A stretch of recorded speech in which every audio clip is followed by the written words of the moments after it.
बार सागर पुत्र जलंधर अपनी पत्नी वृंदा के साथ असुरों से सम्मानित होकर सभा में बैठा था। तभी दैत्य गुरु शुक्राचार्य वहां पर आ गए। उनके तेज से सभी दिशाएं प्रकाशित हो गई। गुरु शुक्राचार्य को देखकर सागर पुत्र जलंधर ने असुरों सहित उठकर बड़े आदर से उन्हें प्रणाम किया। गुरु शुक्राचार्य ने सभी को आशीर्वाद दिया।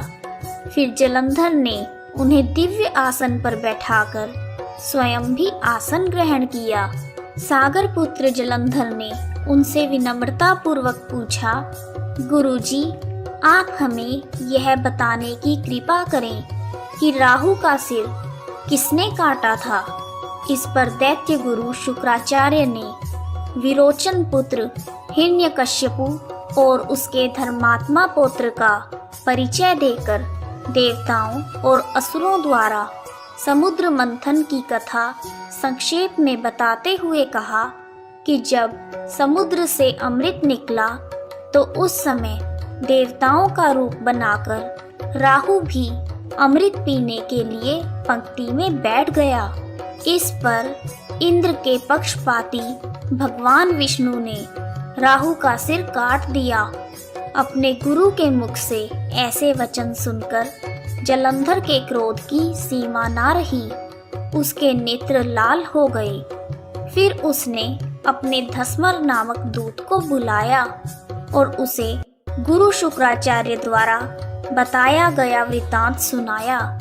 तत्पश्चात उसने धस्मर को आज्ञा दी कि तुम शीघ्र ही इंद्रपुरी में जाकर इंद्र को मेरी शरण में लेकर आओ।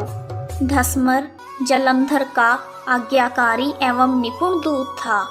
वह जल्द ही इंद्र की सुधर्मा नामक सभा में जा पहुंचा और जलंधर के शब्दों में इंद्र से बोला, हे देवता धाम, तुमने समुद्र का मंथन क्यों किया और मेरे पिता के समस्त रत्नों को क्यों ले लिया? ऐसा करके तुमने अच्छा नहीं किया। यदि तुम अपना भला चाहते हो तो सभी रत्नों एवं देवताओं सहित मेरी शरण में आ जाओ, अन्यथा मैं तुम्हारे राज्य का नाश कर दूंगा। इंद्रदेव जलंधर द्वारा भेजे गए संदेश को सुनकर बहुत विस्मित हुए और कहने लगे, पहले मेरे भय से सागर ने सब पर्वतों को अपने भीतर स्थान क्यों दिया और उसने मेरे शत्रु दैत्यों की क्यों रक्षा की? इसी कारण मैंने उनके सभी रत्नों को हर लिया है। मेरा द्रोही कभी सुखी नहीं रह सकता, इसमें कोई संदेह नहीं।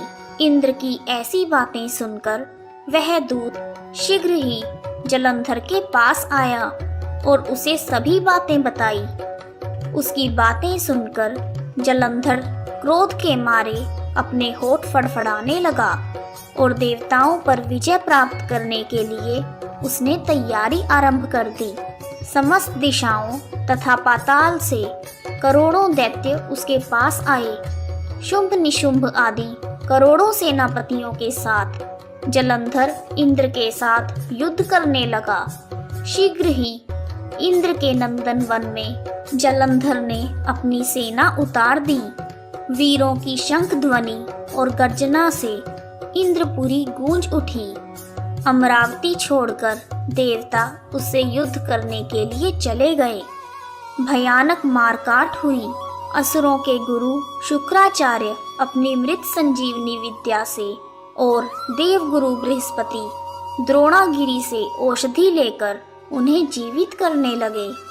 इस पर जलंधर ने क्रोधित होकर कहा, मेरे हाथ से मरे हुए देवता कैसे जी सकते हैं? जीवित करने वाली विद्या तो सिर्फ गुरुदेव के पास है। तब दैत्य गुरु शुक्राचार्य ने देवगुरु बृहस्पति द्वारा द्रोणागिरी से औषधि लाकर देवताओं को जीवित करने की बात कही। यह सुनकर जलंधर और भी कुपित हो गया। फिर शुक्राचार्य जी ने कहा, यदि शक्ति है तो द्रोणागिरी को उखाड़कर समुद्र में फेंक दो, तब मेरे कथन की सत्यता प्रमाणित हो जाएगी। इस पर जलंधर कुपित होकर जल्द ही द्रोणागिरी पर्वत के पास पहुंचा और अपनी भुजाओं से पकड़कर द्रोणागिरी पर्वत को उखाड़ दिया तथा समुद्र में फेंक दिया। यह तो भगवान शंकर का तेज था, इसमें जलंधर की कोई विचित्रता नहीं थी। तत्पश्चात यह सागर पुत्र जलंधर युद्ध भूमि में आकर बड़े तीव्र गति से देवताओं का संहार करने लगा। जब देव गुरु बृहस्पति जी द्रोणागिरी से औषधि लेने गए तो द्रोणागिरी को उखड़ा हुआ देखकर वहां कुछ भी नहीं मिला। वह भयभीत होकर देवताओं के पास आए और कहा कि युद्ध को बंद करो, जलंधर को अब हम नहीं जीत सकेंगे। पहले ही इंद्र ने शिवजी का अपमान किया था। यह सुनकर सभी देवता इधर उधर भागने लगे। तब इंद्र आदि सभी देवताओं ने गुफाओं में शरण ली। सागर पुत्र जलंधर निडर होकर अमरावती में घुस गया। इस प्रकार कार्तिक मास के महात्म्य का 11वां अध्याय पूर्ण हुआ।